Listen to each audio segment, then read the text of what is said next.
আজকে আমি করে দেখাবো চিকেন স্যুপ। এই জন্য প্রথমে চিকেন স্টক তৈরি করে নেব। চুলাতে পানি দিয়ে দিয়েছি পাতিলে।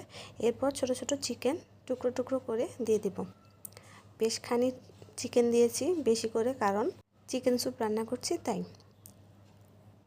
এখন এর মধ্যে দিয়ে দেব আদা রসুন, ফ্রোজেন আদা রসুন, আর দিয়ে দেব পেঁয়াজ এবং রসুন। আপনারা রসুনটা চাইলে স্কিপ করতে পারেন। তারপর দিয়ে দেব সামান্য তেল। চিকেন স্টকটা রেডি হয়ে গেলে তখন দিয়ে দেব এর মধ্যে। চিকেন স্টক তৈরি হয়ে গেলে তখন পানিতে কর্নফ্লাওয়ার গুলে পানিটা দিয়ে দেব। ঘনত্বটা আপনারা আপনাদের পছন্দ মতো নেবেন। তারপর 2টা ডিম ভালোভাবে ফেটিয়ে নেব।